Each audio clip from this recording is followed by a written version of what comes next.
வணக்கம் நண்பர்களே. இன்னைக்கு நம்ம சேனலில் என்ன பார்க்க போகிறோம்னா, இந்தியன் கவர்மெண்ட்டோட டிஜிஹெச்எஸ் டிபார்ட்மெண்ட், அதாவது directorate general of health services, அந்த டிபார்ட்மெண்ட்டு கீழே இருக்கக்கூடிய மெடிக்கல் கவுன்சிலிங் கமிட்டி, அதாவது எம்சிசின்னு சொல்லப்படக்கூடிய அமைப்பு நடத்தக்கூடிய all India counselling for MBBS and BDS seats, அதை பற்றின டீட்டெயில்ஸ் தான் இன்றைக்கி நம்ம பார்க்க போகிறோம். இந்த ஆல் இண்டியா கவுன்சிலிங் என்னென்ன சீட்டுக்கெல்லாம் நடத்துகிறாங்க அப்படின்னா, ஃபஸ்ட்டு ஸ்டேட் கவர்மெண்ட்டில் இருக்கக்கூடிய கவர்மெண்ட் காலேஜஸ்லேருந்து ஒரு 15% சீட்ஸ். ரெண்டாவது பார்த்தீங்கன்னா பனாரஸ் ஹிந்து யூனிவர்சிட்டி, மூணாவது அலிகார் முஸ்லீம் யூனிவர்சிட்டி, நாலாவது ஜாமியா மில்லியா இஸ்லாமியா யூனிவர்சிட்டி, அப்புறம் நாடெங்கிலும் இருக்கக்கூடிய எய்ம்ஸ் நிறுவனங்கள், அப்புறம் புதுச்சேரி காரைக்காலில் இருக்கக்கூடிய ஜிப்மர் நிறுவனங்கள், அதுக்கப்புறம் 15 அதுக்கப்புறம் பார்த்தீங்கன்னா 100% சீட்ஸ் ஆஃப் டீம்டு யூனிவர்சிட்டி, அதுக்கப்புறம் இன்சூர்டு பர்சன்ஸ் கோட்டா அப்படின்னு சொல்லக்கூடிய ஐபி கோட்டா சீட்ஸ். இது எல்லாத்துக்குமே இந்த ஆல் இண்டியா கவுன்சிலிங் கமிட்டி, அதாவது மெடிக்கல் கவுன்சிலிங் கமிட்டி தான் ஆல் இண்டியா கவுன்சிலிங் நடத்துதுங்க. இப்போ இதில் 2 டைப் ஆஃப் ரிசர்வேஷன்ஸ் இருக்குது. ஒன்று வெர்டிக்கல் ரிசர்வேஷன்ஸ், இன்னொன்று ஹரிசாண்டல் ரிசர்வேஷன்ஸ். முதல்ல நம்ம வெர்டிக்கல் ரிசர்வேஷன்ஸ் பார்க்கலாம். வெர்டிக்கல் ரிசர்வேஷன் அப்படிங்கிறது கேட்டகரி வைஸ் ரிசர்வேஷன், அதாவது OBC, SC, ST, EWS and general quota அப்படிங்கிற கேட்டகரி. இதில் ஓபிசிக்கு 27% ரிசர்வேஷன் கொடுக்குறாங்க. இதில் ஆல் இண்டியா கோட்டாவில் இந்த ரிசர்வேஷனை நீங்கள் அவைல் பண்ணணும் அப்படின்னா, உங்களோட கம்யூனிட்டி ஆல் இண்டியா பூலில் இருக்கக்கூடிய லிஸ்ட்டில் உங்கள் கம்யூனிட்டி இருக்கணும். ஓபிசி என்சிஎல் சர்டிஃபிகேட் வச்சுருக்கணும். என்சிஎல் சர்டிஃபிகேட் அப்படிங்கிறது நான் கிரிமி லேயர் சர்டிஃபிகேட். உங்களோட வருட வருமானம் 8 லட்சத்துக்கும் கீழே இருக்கணும். அது போக நீங்கள் ஓபிசியாக இருக்கணும். உங்கள் கேஸ்ட் சென்ட்ரல் கவர்மெண்ட்டில் இருக்கக்கூடிய லிஸ்ட்டில், ஓபிசி லிஸ்ட்டில் இருக்கணும்.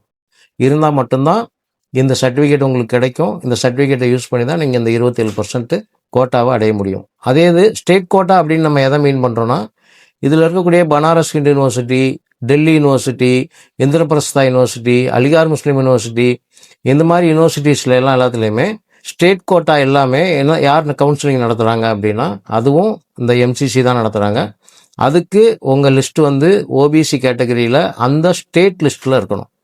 ஸோ இது 2 முக்கியமான விஷயம் இந்த ஓபிசி கோட்டாவோட 27% சீட்டை அவைல் பண்ணுறதுக்கு. ரெண்டாவது, எஸ்சிக்கு பார்த்தீங்கன்னா 15% சீட்ஸ் எஸ்சிக்கு ஒதுக்கியிருக்காங்க. எஸ்டிக்கு 7.5%.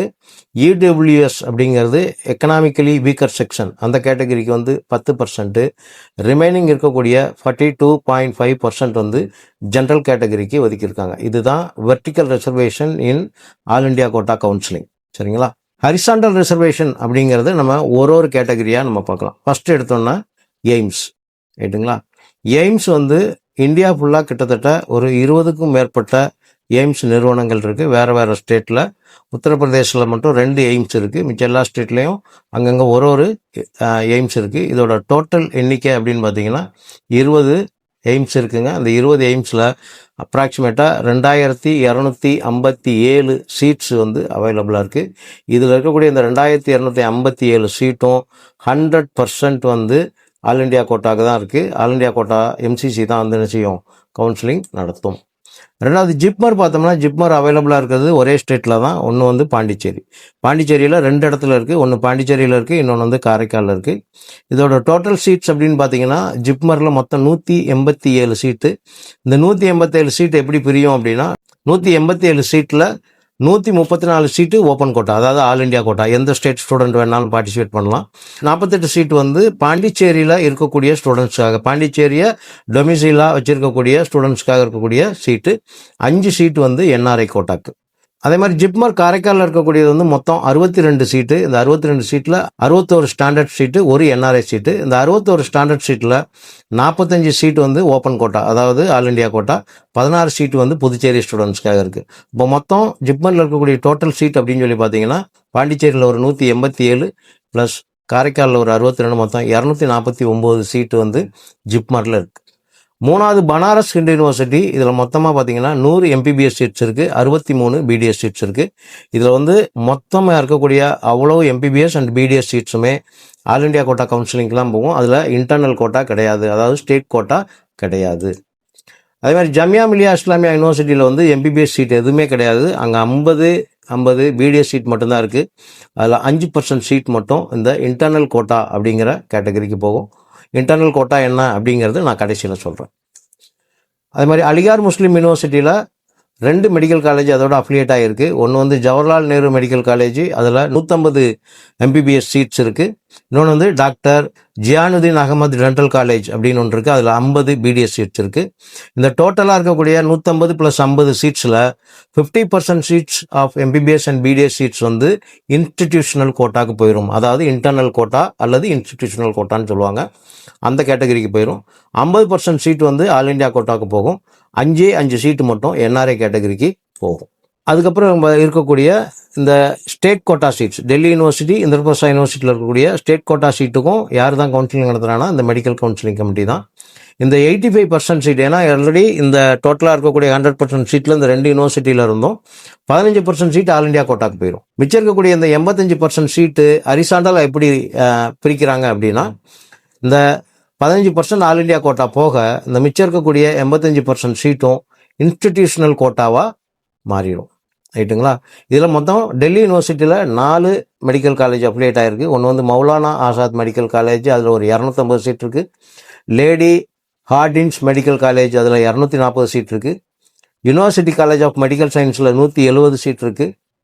மௌலானா ஆசாத் டென்டல் சயின்சஸில் வந்து ஒரு 50 சீட் இருக்குது. மொத்தமாக இருக்கக்கூடிய இந்த சீட்ஸில் கிட்டத்தட்ட 15% ஆல் இண்டியா கோட்டா, 85% வந்து இன்ஸ்டிடியூஷனல் கோட்டாக்கு போயிடும். இதில் அந்த லேடி ஹார்டின்ஸ் மெடிக்கல் காலேஜ் சீட்ஸ் மட்டும் இருக்கிற அவ்வளோ சீட்டும் அந்த கேட்டகரி 15% ஆல் இண்டியா கோட்டா, 85% வந்து இன்ஸ்டிடியூஷனல் கோட்டா போகும். பட் அந்த மொத்த 100% சீட்டும் உமன் கேண்டிடேட்டுக்கு மட்டும்தான் அலாட் பண்ணுறாங்க. இதே இந்திரபிரசா யூனிவர்சிட்டியில் மொத்தம் 6 மெடிக்கல் காலேஜ் வந்து அப்ளேட் ஆகிருக்கு. ஒன்று வந்து Vardhman Mahavir medical college 170 seat, Atal Bihari Vajpayee institute of medical sciences 100 seat, doctor Baba Saheb Ambedkar medical college 125 seat, north Delhi municipal corporation medical college 60 seat, army college of medical sciences 100 seat, ESI post graduate institute of medical sciences and research அதில் 50 seat வருதுங்க. இதில் ஒவ்வொன்றையும் எப்படி வந்து ஹரிசாண்டலாக பிரிக்கிறாங்க அப்படின்னா, Varthaman medical காலேஜில் 15% சீட்டு all India கோட்டாக்கும், 85% சீட்டு institutional கோட்டாக்கும் போயிடுது. அதே மாதிரி அடல் பிகாரி வாஜ்பாயில் இருக்கக்கூடிய 100 சீட்டில் 15% ஆல் இண்டியா கோட்டா, 85% வந்து இன்ஸ்டிடியூஷனல் கோட்டா அல்லது ஸ்டேட் கோட்டான்னு சொல்லுவாங்க. பாபா சாஹிப் அம்பேத்கர் மெடிக்கல் காலேஜில் இருக்கக்கூடிய 125 சீட்டில் 15% all India quota, 85% state quota. North Delhi municipal corporation medical காலேஜில் அதில் இருக்கக்கூடிய 60 சீட்டில் 15% all India quota, 85% state quota. Army college of medical சயின்ஸில் மொத்தம் இருக்கக்கூடிய 100 சீட்டு, அந்த 100 சீட்டுமே ஆல் இண்டியா கோட்டாக்கு தான் போகும். பட் அந்த சீட்டு யாருக்கு போகும் அப்படின்னா, ரிட்டையர்டு அல்லது சர்விங்கில் இருக்கக்கூடிய ஆர்மி பர்சன்ஸோட குழந்தைங்களுக்காக ஒதுக்கியிருக்காங்க. ESI post graduate institute of medical சயின்ஸில் மொத்தம் 50 சீட்டு, 35% ஆஃப் சீட் வந்து எங்கே போகும் அப்படின்னா இன்சூர்டு பர்சன்ஸ் கோட்டா போயிடும். 45% வந்து ஸ்டேட் கோட்டாக்கு போகும், 15% வந்து ஆல் இண்டியா கோட்டாக்கு போகும். அதாவது மொத்தம் இருக்கக்கூடிய இந்த 50 சீட்டில் 20 சீட் ஐபி கோட்டா, 23 சீட்டு ஸ்டேட் கோட்டா, 7 சீட் வந்து ஆல் இண்டியா கோட்டாக்கு போகும்.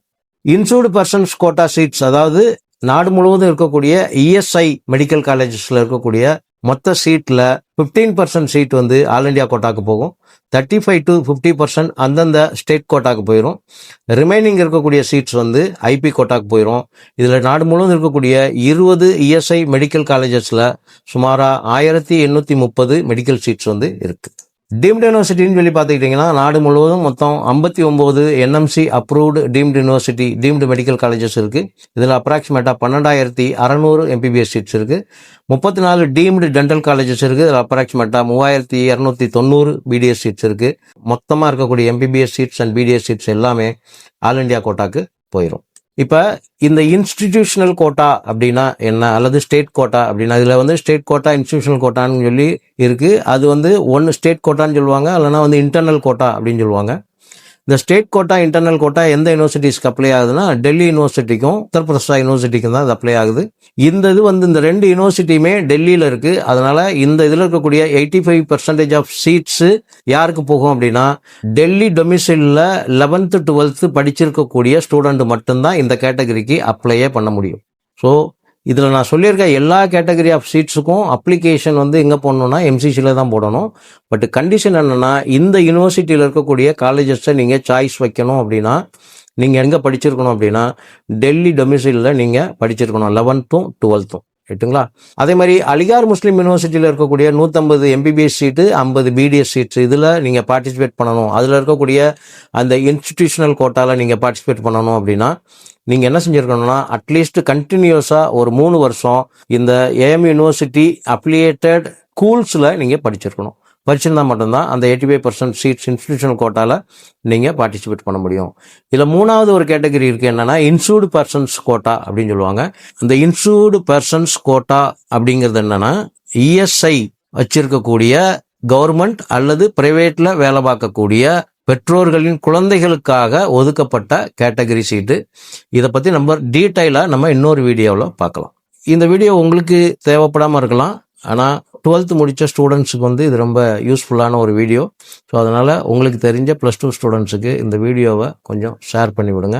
அவங்க இந்த ஆல் இண்டியா கவுன்சிலிங் பற்றி தெரிஞ்சுக்கிட்டோம்.